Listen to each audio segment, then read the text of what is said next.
Oke guys, balik lagi sama gua Jason.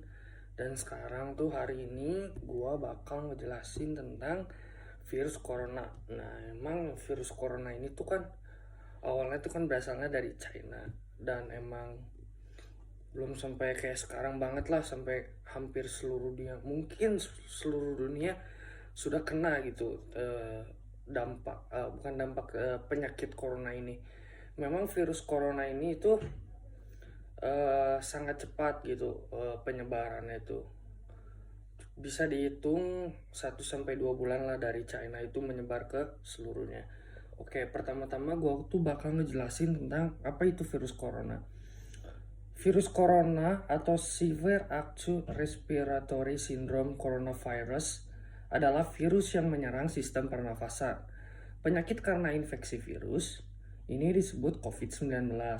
Virus corona bisa menyebabkan gangguan pada sistem pernafasan, pneumonia akut, sampai kematian. Dan virus ini itu eh, sangat gampang gitu untuk kenanya.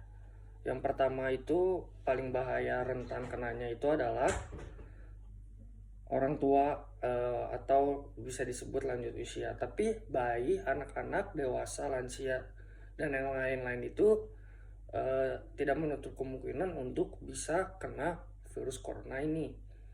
Nah, infeksi virus ini pertama kali itu ditemukan di kota Wuhan pada akhir Desember 2019, ya kan, tadi seperti yang saya bilang tadi di awal, emang awalnya tuh dari Wuhan, dan mereka itu nggak tahu lah, banyak rumor kan bilang katanya itu kan buatan dari China atau apa. Ya kita nggak tahu lah itunya mah, cuman memang virus ini tuh emang wow banget lah, bisa dibilang kayak kayak kayak kalau bisa dibilang tuh kayak mirip virus zombie gitu, jadi kayak takut banget lah. Terus virus ini tuh menular dengan cepat dan telah menyebar ke wilayah lain di Cina, jadi nggak di Wuhan doang, dan ke beberapa negara termasuk di Indonesia. Hal ini membuat beberapa negara di luar negeri menerapkan kebijakan untuk memberlakukan lockdown dan rangka mencegah penyebaran virus corona, sama seperti di Indonesia sekarang. Awalnya tuh pemerintah Indonesia itu tidak melakukan lockdown karena gak terlalu banyak yang kenanya, tapi karena sekarang makin banyak, jadi pemerintah itu memberlakukan lockdown di Indonesia, terutama di Jakarta, karena pertama kali itu penyebaran di Indonesia itu di Jakarta. Banyaknya tuh yang kena tuh yang dari habis pergi dari luar negeri terus ke balik ke Indo, dan kan belum terlalu viral tuh di Indonesia, jadi nggak tahu lah ibaratnya mah, terus tiba-tiba kena aja. Nah, coronavirus ini bisa menginfeksi sistem pernafasan. Pada banyak kasus, virus ini hanya menyebabkan infeksi pada pernafasan ringan seperti flu. Namun virus ini juga bisa menyebabkan infeksi pernafasan berat seperti infeksi paru-paru dan SARS. Jadi kalau saya lihat itu yang di China itu, yang di Wuhan itu, jadi orang itu lagi jalan terus dia tuh tiba-tiba bisa kayak jatuh sendiri gitu, kayak tiba-tiba nama kayak serangan jantung gitulah. Cuman itu tuh bukan serangan jantung, orang itu tiba-tiba jatuh tuh karena virusnya itu menyerang daerah pernafasan kita, jadi seakan-akan tuh tiba-tiba tuh kitanya langsung tergeletak aja. Dan sekarang tuh saya bakal ngejelasin tentang gejala virus corona COVID-19. Gejala awal infeksi corona ini bisa berupa flu, demam pilek, batuk kering, sakit tenggorokan, dan sakit kepala. Setelah itu gejala bisa memberat.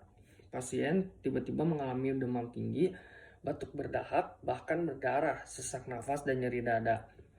Gejala tersebut muncul ketika tubuh bereaksi melawan virus corona. Jadi buat kalian nih yang misalkan flu atau batuk tuh jangan disepelein. Kalau misalkan emang sembuh dalam waktu beberapa minggu, ya itu berarti flu biasa. Tapi kalau misalkan tiba-tiba lama batuknya terusan terus tiba-tiba jadi demam, itu harus cepat segera cek ke dokter supaya bisa langsung ditanganin lah oleh tim dokter dan dikarantina di rumah selama 2 minggu. Karena begini nih, kenapa sih kita tuh harus dikurung selama 2 minggu di rumah? Karena imun tubuh kita itu baru bisa membuat kekebalan tubuh untuk melawan virus corona ini selama 2 minggu. Jadi kalau misalkan kalian COVID, terus kalian diem di rumah selama 2 minggu, terus udah sembuh, berarti kekebalan tubuh kalian tuh udah, imun tubuhnya ibaratnya udah membuat imun tubuh buat melawan virus corona ini, jadi udah aman lah ibaratnya. Tapi banyak juga kejadian tuh sekarang udah ada imun tubuh tapi bisa kena lagi, makanya kayak serem banget lah ini tuh penyakitnya tuh. Menurut penelitian, kita tuh kapan sih harus ke dokter kalau setelah kena virus corona? Jadi seperti yang disebutkan di atas tadi, terutama jika gejala muncul setelah 2 minggu setelah kontak dengan penderita COVID atau berada di daerah yang memiliki kasus COVID, setelah itu hubungi hotline langsung untuk mendapatkan pengarahan lebih lanjut. Bila Anda mungkin terpapar virus corona tidak mengalami gejala apapun, Anda tidak perlu ke rumah sakit, cukup tinggal di rumah selama 14 hari dan membatasi kontak dengan orang lain. Nah, seperti tadi yang saya bilang, harus dikarantina lah 14 hari. Lalu kalau misalkan butuh pemeriksaan dokter, jangan langsung ke rumah sakit karena itu akan membuat resiko untuk yang lainnya menular virus corona ke orang lain. Anda bisa membuat janji konsultasi dengan dokter di rumah sakit melalui aplikasi Halo Dokter agar bisa diarahkan ke dokter terdekat yang dapat membantu Anda. Jadi supaya kalau misalkan ke rumah sakit kan banyak orang tuh, jadi kayak riskan banget lah nanti orangnya juga jadi kena atau kenapa kan. Jadi disaraninnya lah kontak ketemuan, jadi nggak harus langsung ke rumah sakit ya, jadi nggak terlalu riskan untuk banyak yang kena lah.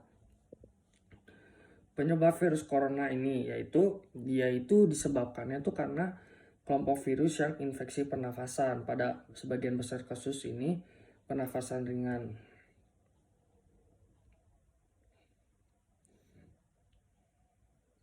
Nah, diagnosis virus corona itu dilakukan 3 cara, yaitu rapid test, lalu tes PCR, dan ronsen dada. Jadi untuk mengetahui lah, jadi kayak kalian tuh kena COVID nggak sih. Nah, jadi guys, disarankan ini Maya kan emang Indonesia tuh lagi banyak kena. Jadi lebih baik kalian lebih diem di rumah dulu, jaga kesehatan, pola makan. Kalau bisa setiap pagi olahraga dulu, berjemur lah di genteng kan pagi-pagi supaya tubuhnya tuh tetap sehat. Kalau misalkan emang harus pergi keluar, kalau emang keperluannya penting banget, itu jangan lupa pakai masker dan selalu bawa hand sanitizer. Jadi setiap kalian habis bersalaman atau sebelum bersalaman, semprot dulu hand sanitizer. Itu tuh bagus banget. Jadi ibaratnya mah kayak supaya nggak kena lah. Hand sanitizer itu kan herbal kan, jadi ya lebih baiklah seperti itu, karena memang di Indonesia tuh lagi pesat banget lah. Jadi angka kematian dan kesembuhannya itu lebih besar angka tidak berbanding terbalik, jadi sama. Jadi bisa dibilang tuh angka kematiannya tinggi walaupun yang kenanya baru cuman 2.000 orang, tapi yang matinya itu udah hampir di angka 200-an. Jadi makanya harus lebih berhati-hati lagi. Kalau misalkan emang tidak perlu untuk keluar rumah, ya jangan. Lebih baik kalian di rumah, melakukan aktivitas di rumah, mendekatkan diri kepada orang tua kan. Kalau yang sering main keluar kan jarang di rumah tuh.